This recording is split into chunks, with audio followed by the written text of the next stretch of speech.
नको, मी आधीच दमून आलोय आणि आपण दोघेही पावसात भिजलो तर आजारी पडू. बरे, ठीक आहे.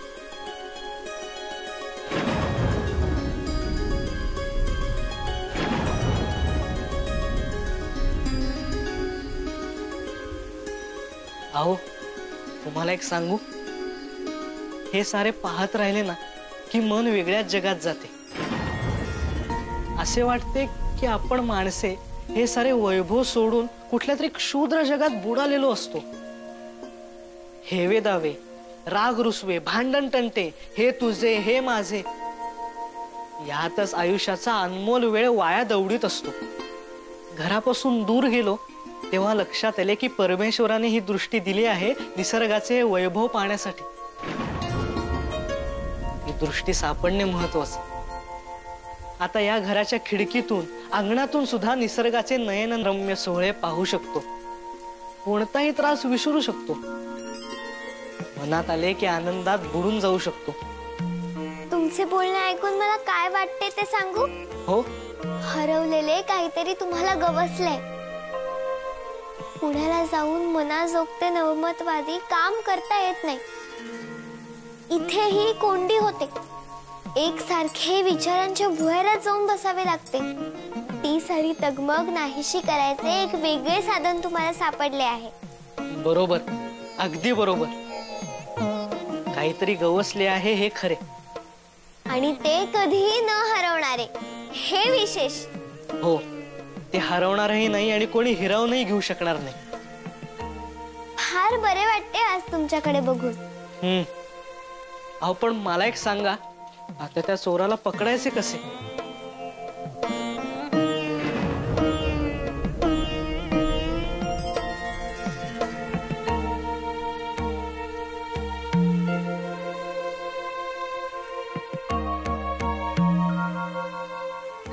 चोर लोभी असेल तर तो दागिन्यांच्या आशेने पुन्हा येईल, पण आपण मात्र लक्ष ठेवायचे. तुम्ही म्हणताय म्हणजे त्यात तथ्य असेल.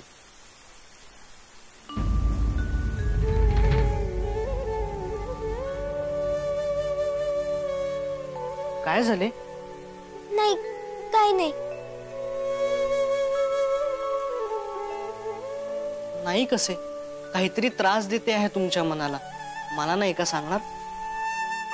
हो, तुम्हालाच सांगू शकते. काय झाले आहे? मी नानांशी अबोला धरलाय. रागावून नाही हा, माझी इच्छाच गेली त्यांच्याशी बोलायची. आई गेली तेव्हा त्यांनी आम्हाला कळवले देखील नाही. इथे असतानाही तिचा छळ केला. इच्छा होती तेव्हा आईला भेटायला जाऊ दिले नाही. आणि नंतर आजी गेल्यावर इच्छा नसताना जबरदस्तीने नेले. साठी बापूंशी भांडले नाहीत नाना. त्यांनी आईची तब्येत अजून बिघडली आणि ती गेली. मग तिथल्या तिथे नानांनी दुसरे लग्न केले. हो, मलाही मोठा धक्का बसला होता. पण बापूंसमोर नानांचे काही चालले नसावे. मुले लहान आहेत, त्यांना आई हवीच असे दडपण आणले असेल बापूंनी. हो, धाकटी आई ही चांगलीच आहे, पण तिला तिच्या मनासारखे वागता येत नाही. नाना तिच्याकडे लक्ष देत नाहीत. मग तिचीही चिडचिड होते. ती तिचा सगळा राग माझ्यावर काढते. हरकत नाही, पण मनात काही ठेवू नये. आजी म्हणते बायका मनात खूप काही दडवून ठेवतात आणि मग त्यातून विकार होतात. आजार पण येतं. पुरुषांना आपल्या मनातले बाहेर काढायला खूप मार्ग असतात, पण बायकांना नसतात. होय, हे खरे, अगदी खरे. पण राहून राहून वाटते नाना वेळेस खंबीर राहिले असते तर अशी वेळच आली नसती. कदाचित आम्ही आमच्या आईला गमावले नसते.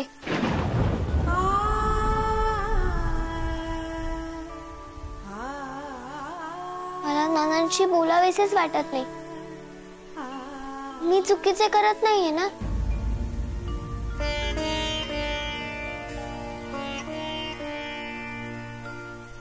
हे थोडे गुंतागुंतीचे आहे, मला समजत नाही.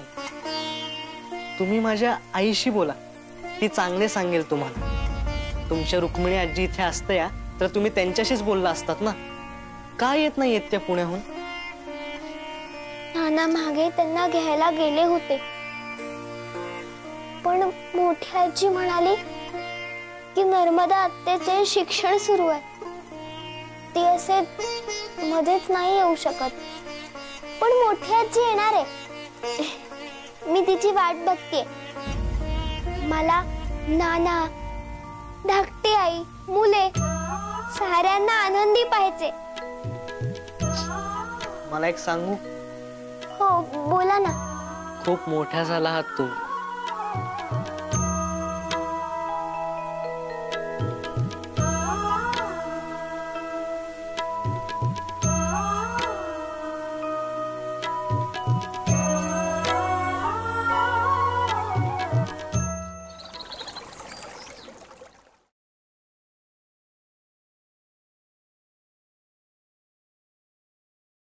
काल मंगळागौरीत माझी मोहनमाळ आणि चंद्रहार दोन्ही गेले.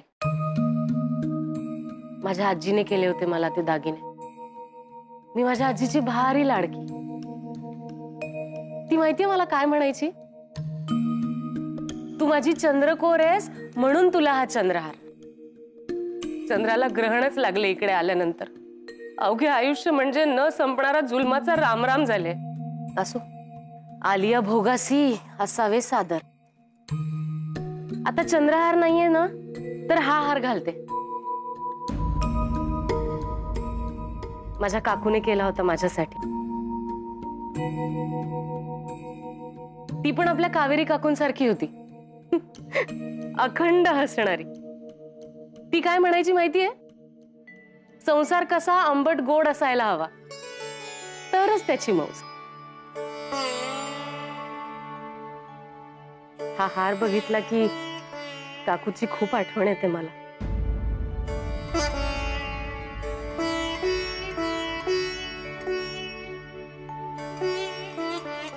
कसं दिसतोय? खूप छान आहे. तू काय घालतेस? माझे काय, सगळे राधाताईंचेच दागिने आहे. माझे असे काहीच नाही. माहेराहून दिलेले दागिने बापूंनी तिजोरीत ठेवून दिले. आग लागो त्या बापूला. काकू, अगो मग काय, सगळ्या दागिन्यांवर नागासारखा बसलेला असतो. माझे सगळे दागिने माझ्या माहेरून आलेले आहेत. ते सुद्धा ठेवले होते तिजोरीत. भांडून भांडून एक एक दागिना काढून घेतला मी त्यांच्याकडून. रुक्मिणी वहिनी किती बोलल्या यांना, पण या खविसाने एक सुद्धा दागिना केलेला नाहीये माझ्यासाठी. असो, आता काल मंगळागौरीत जे दागिने गेले ते गेले, पण आज सांभाळूया. चोर पकडायचा आहे म्हणून हे उरलेले दागिने घातले. ते जपायला हवे डोळ्यात तेल घालून.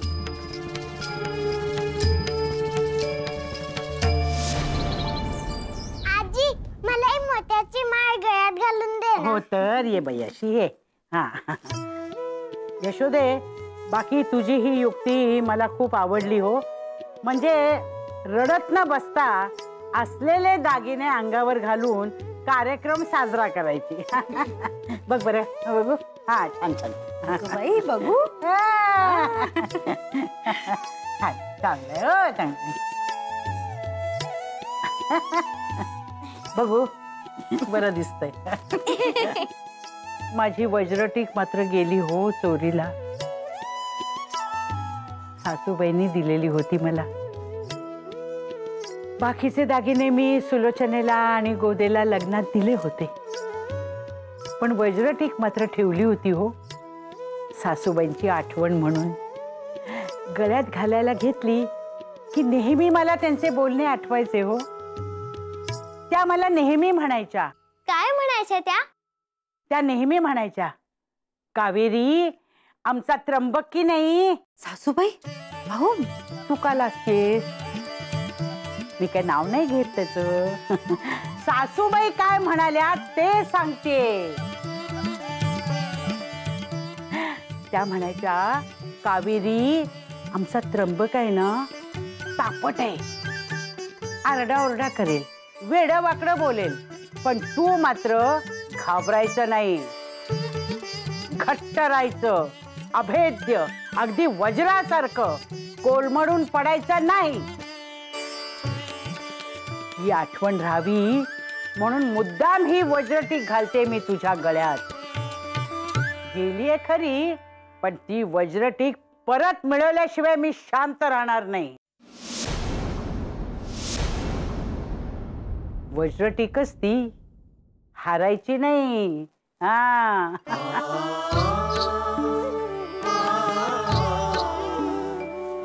बरे, आपल्या साऱ्यांना उमेकडे बोलवणे आहे हो, शुक्रवार सवाष्ण म्हणून. मला पण आहे बोलवणे. बाई, मला नाच ग घुमा खेळायचा आहे. खरंच की काय? नाच ग घुमा. कशी मी नाचू? नाचायचं हो, नाचायचं. असू द्या, असू द्या, असू द्या.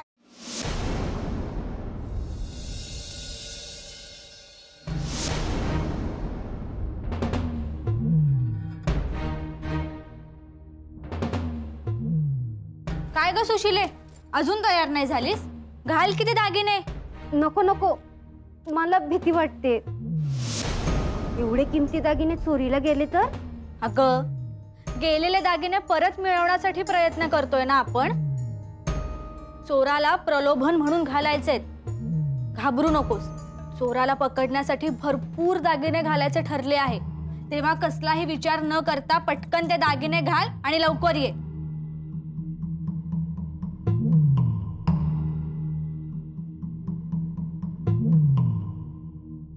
मावशी, आता बराचसा स्वयंपाक आटोक्यात आलाय. तिथे लहान चुलीजवळ ना लोणी कढत ठेवले, त्याच्याकडे फक्त लक्ष द्याल हं, ते करपायला नको. आणि जीवतीच्या सवाष्णींसाठी, त्यांच्या मुलांसाठी ओवाळण्यासाठी पुरणाचे दिवे केलेत, आणि त्यात हे ताजे तूप वापरायचे आहे. हो, वा वा वा, पुरणाचे दिवे भारी आवडतात मला. लहानपणी आई करायची. दिवे शांत झाल्यावर ते खाण्यासाठी अगदी उतावीळ व्हायचो आम्ही. मोठा खरपूस लागत. आवडतात ना तुम्हाला? मग ठेवेन हो तुमच्यासाठी. हो, आज साऱ्या जणींना बोलवलंय तर छान वाटतेय. घर भरल्यासारखे होईल.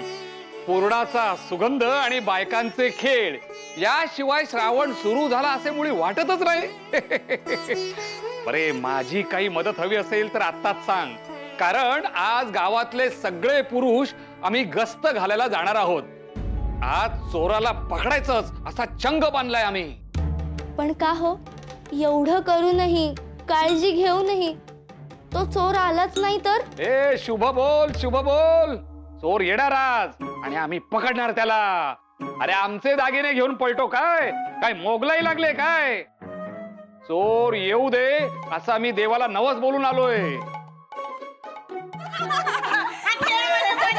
बाई, आल्या वाटतं सगळ्या. मावशी, चला पटापट आवरायला हवे. चला, चालू दे तुमचे. मी निघतो गस्त घालायला.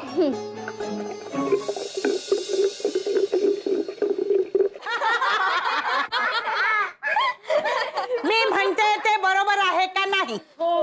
बरोबर आहे. वा वा वा वा, उमाबाई छान बेत केलाय हो अगदी. वा वा वा. फुलांच्या माळा, समई, दिवे, छान दिवे लावले तो. सगळीकडे उजेड पडलाय तुमचा. खरेच हो. हो ना, आता मावशी आहेत ना मदतीला, म्हणून सगळी कामं कशी भराभर होतात. हो हो हो.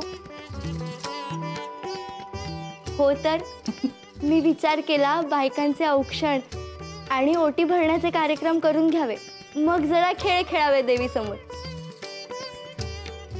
मग भूक लागेलच कडकडून, मग अगदी सुखाने जेवावे.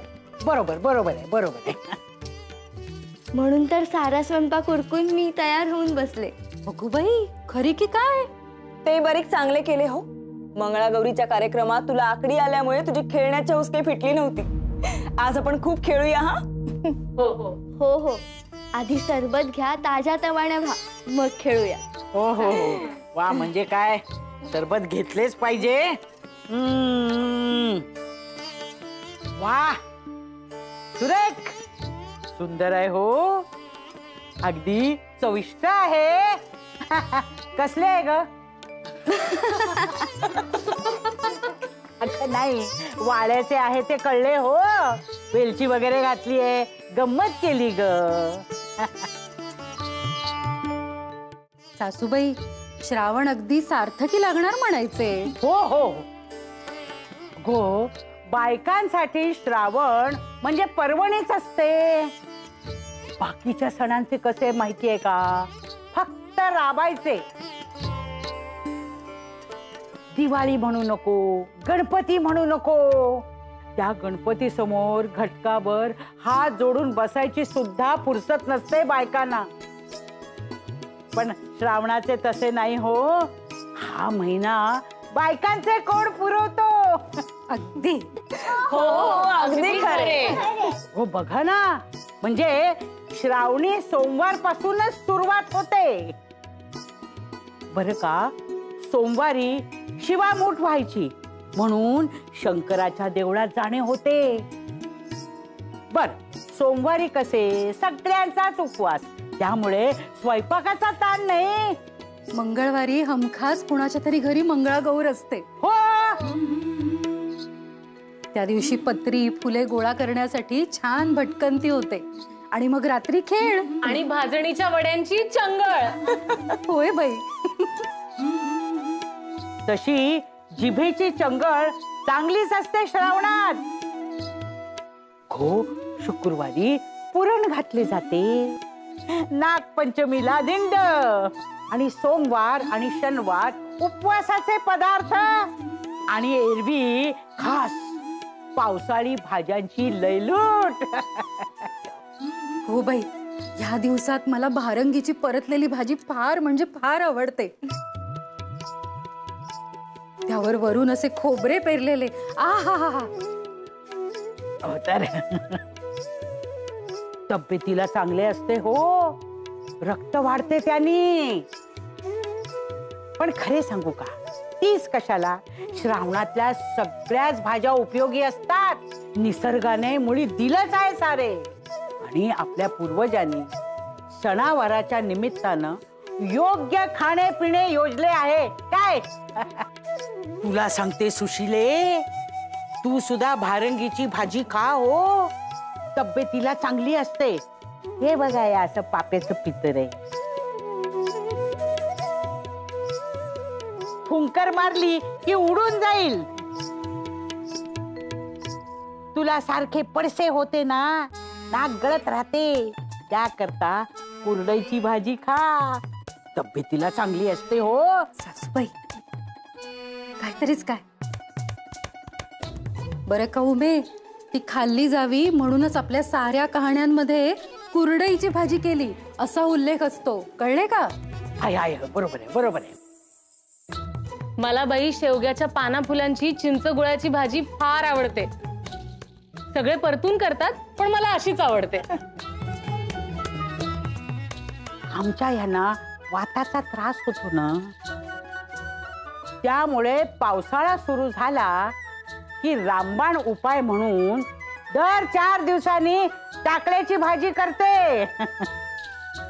तुम्ही तू काय केले आहेस आज? नाही म्हणजे काय, पुरण वरण म्हणी मटकीची उसळ ती तर असणारच आहे काय, पण खास भाजी अशी काय केलीस? भरली कंटोली केलीये. अगो बाई, खरी की काय? खूप आई. अगं बाई, पहिल्यांदाच ऐकते. आम्ही तर कारल्याप्रमाणे परतून करतो. मला येतात की भरलेली.